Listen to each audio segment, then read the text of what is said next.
Well, the saga continues as 8 hours ago, Natalie Ryan set up a GoFundMe to raise money to fight the anti-trans PDGA policy that was announced yesterday. They're trying to raise $20,000 to create a legal fund to take the PDGA to court over all of this. While their chances of winning this and getting it overturned are extremely low, they are sending a message to the PDGA that this is not over yet. So while I would save my money, if you want to contribute financially, more power to you. But that's not really what this video is about. It's about the language that Natalie Ryan uses on her GoFundMe page. She said a lot of controversial stuff over the past year or so. Her Instagram post yesterday wasn't great. It wasn't really well received. But I think that her write-up down here is probably the most egregious thing I've seen yet from her. So let's get into it. Hi, I'm Natalie Ryan. This is a direct response to the anti-transgender policy soon to be implemented for the PDGA and DGPT. Starting off, I wouldn't say that this policy is anti-transgender. Yes, it's making the policy stricter as far as what it takes for a transgender athlete to be able to compete in the FPO division, but it's not anti-transgender. It's not saying that transgenders can't compete in the FPO division altogether or transgenders can't compete in disc golf altogether. That would be anti-transgender. That would be discriminatory, and that would be a lawsuit. This is none of those. This policy attacks touring athletes due to my success on the 2022 tour. If she's referring to attacks touring athletes, if she's referring to like the traveling FPO division, if we learned anything from that survey yesterday, it's that like 60 to 65 of the FPO players that filled it out of 75, were not in favor of transgender women being able to compete in the FPO division. So if that's the group she's referring to, by no means are they being attacked. If anything, they would probably welcome this decision as it's making for a more fair FPO division. So if that's what she's referring to, it doesn't make a ton of sense. And if she's referring to touring transgender athletes, I'm not sure how many there are. But even then, it's not an attack. It's not anti-transgender. She loves to use this strong language. But once again, it's just making the FPO division more fair for all participants. Simple as that. I've always been and will always remain an incredibly dedicated athlete. I've participated in sports since I was 7, and I played disc golf for 5 years at the time of writing this. If I had an advantage in this sport, my stats and my play would be better. This is a ridiculous statement. You can see it's getting worse as we go down. If I had an advantage in this sport, my stats and my play would be better. Using that same logic, I would think I could then say, if I had an advantage as a biological male, I would be better than Kristen Tatar, but I'm not. So I have no biological advantage. It's a fallacy. It's like trying to make these two equal, and they're just not one and the same. And I'm sure she realizes that, but it's like meant to be a gotcha statement. Ridiculous. Natalie Ryan absolutely has a physical advantage over everyone in the FPO division, having been born a biological male. And even though Kristen Tatar and a lot of the other top players are more skilled than Natalie, and that's where this gap comes from, Natalie's stats and play would be better if she was more skilled, but it doesn't take away the physical advantage that she has. But at the end of the day, it is a game of skill. So I don't really know what the point of this statement was. You could have the most athletic person in the world come play disc golf. If they're lacking the skill, it won't matter what kind of physical advantage they have. So even though Natalie's not number one in the world and she's not winning every one of the FPO events, it doesn't mean that she doesn't still have an unfair advantage over everyone in that division, which she does. The reality is that I'm not all that great, but I'm good enough to win, and that alone scared people into believing I was some monster. So she digs the hole even deeper with this statement. The reality is that I'm not all that great, but I'm good enough to win. So she starts by saying that she doesn't really have much of an advantage, otherwise she'd be a lot better. And now she kind of follows up on that by saying she's really not that good, but she's good enough to win. So what that's saying is to the 75 roughly FPO players that tour regularly, that even though Natalie Ryan's not that good, she's still able to beat you. So that's not a great statement. That would be like me being on a card saying I'm trash, I'm 800 rated, and I can still beat all of you. It's like that's not a good look. And when you're already on an island. You maybe have 5 or 6 FPO players that tour that are on your side, and you're going to come out with a statement saying that I'm not even that good, but I can still beat everyone in this division. That's not going to help you. You've already alienated this cause further than it probably ever needed to get to, and then you make a statement like that, and it's going to cause the overall split of like 80-20 when you look at the entire group that filled out that survey. It's like 80-20 split as far as they don't want transgender women in FPO, or they are fine with transgender women in FPO. That 80-20 split's going to move to like 90-10, 95-5 if Natalie Ryan keeps making statements like this, because it's just going to upset people and make her more and more of an unlikable figure in disc golf when you're throwing FPO competitors under the bus. And believe it or not, the next statement's worse. My fellow competitors decided they wouldn't work on their games and improve themselves, but instead tear me down because their games weren't complete. So she's then saying, so it's kind of just a series. So she doesn't have a biological advantage. Otherwise, her stats would be better. Her stats aren't great. She's not great, but she's still able to win in this sorry division. And then goes as far as to say that she's able to win in this sorry division because her competitors aren't working on their games and improving themselves. So as their workaround, they decided they're just going to kick her out of the division because that's the only way they can succeed. Once again, imagine being a competitor in the FPO division.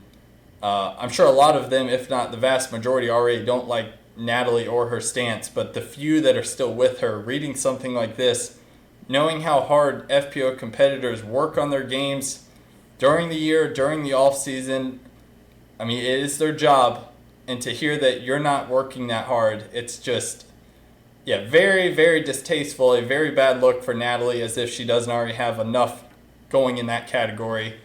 And also, I mean, there's a lot of points to be made about this. Natalie was not the best player in the FPO division. Natalie won 2 events, but I think she finished like 7th or 8th in the FPO ranks by the end of the year. And a statement like this would make you think that Natalie won 90% of the events. She finished number 1. She won 3 of the 4 majors. Like, it comes across as if Natalie's absolutely dominating the division and the competitors didn't know what to do.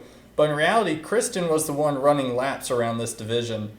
Not because she has a biological advantage as a male like Natalie does, but because Kristen works on her game, is very skilled, very poised, has a lot of the intangibles that Natalie doesn't have, and that's allowed her to succeed this year far beyond anyone else in the division. So it's just kind of an ironic statement, and then if you want to talk about irony, imagine reading this statement thinking, well, Natalie, couldn't we just say the same thing about you, that you're not working on your game or improving yourself, and that's why you're trying to stick with the FPO division rather than moving to MPO, where you belong and where you will be next year. And then we're going to see who's really working on their game when you're with the competition that you really should be. So, yeah, some hypocrisy coming from Natalie Ryan, to say the least. And, oh, God, there's just so much to say. But, yes, if Natalie Ryan competes in MPO next year, I look forward to people throwing this kind of statement right back in her face when she tries to get back into FPO, and people say, well, why don't you just work on your game? Why are you trying to tear down others by trying to get in the FPO division? Just work on your game, Natalie. Oh, my gosh. It's the hypocrisy. I think we all see it, except for her small island that's still with her. Man. The PDGA and DGPT announcement makes it clear that they didn't do their due diligence in making their policy, but I need help to fight it in court. I would certainly say they did their due diligence. If you read through the PDGA's long write-up as far as the new policy, all the ins and outs, they looked at this from a lot of different angles and specifically looked at it from a medical point of view, medical perspective, which is most important. And I would say that they certainly, dotted their I's, crossed their T's as far as making this policy before it went live. because they knew how important it was for the game. So to say that they didn't do their due diligence just because it didn't go your way, I think is just not a great look, but I don't think a single statement in here is a great look. I need help so that other trans folks and myself have a future in this game rather than being stuck on the sidelines. Once again, going back to what I said here, the irony of this statement about needing to work on your game when Natalie could just compete in NPO, but we all know why Natalie's not competing in NPO, because she won't work on her game. That same hypocrisy exists here. There is a division that exists, I'm sure most of you know, Natalie maybe hasn't heard, called the Mixed Pro Open, NPO, that allows anyone, regardless of sex, gender, to compete in that division. And so we actually see FPO players like Kristen, Katrina, Paige, like they've all competed in NPO before. Some of them even at pretty big tournaments has a way of just seeing how they compare to the NPO players at these different events, which is awesome. And for Natalie to say that trans folks and myself don't have a future in this game, we're going to be stuck on the sidelines, this goes back to what I said about anti-transgender policy. This statement would imply that disc golf is anti-transgender. They're not allowing transgender players to hold a disc or compete in events anymore. It's not true. There is a division that exists for people like Natalie that don't meet the transgender requirements to could still compete in FPO starting next year. There's still a division, NPO. A lot of people play in it. And Natalie, once again, I mean, you're trying to raise money, you're trying to use the sympathy card. I get it, you're trying to make it sound like no one's going to let you play, no one's going to pick you for their team because you're transgender. But no, you have a division that you used to compete in, that you're going to have to compete in moving forward, that will not lend you the same success as you had last year, and rightfully so. And so now we get this statement. So I need help so that all transgender youth out there can still see disc golf as a place they're equals. This statement isn't as egregious, but still there are divisions that allow every person on this planet to play disc golf in a competitive, organized setting. And to say that once again that somehow disc golf has now been set up in a way that it no longer treats transgenders as equals, it's just not true. I will file a lawsuit with the PDGA and DGPT as soon as possible. Should this not go to trial and any of your donations aren't used exclusively for this purpose, I'll be donating it all to the National Center for Transgender Equality, NCTE, so that all transgender people can live a brighter life. No objections to this comment, or this paragraph. I think this is good. The money's not going to go to waste if they don't go far in the trial.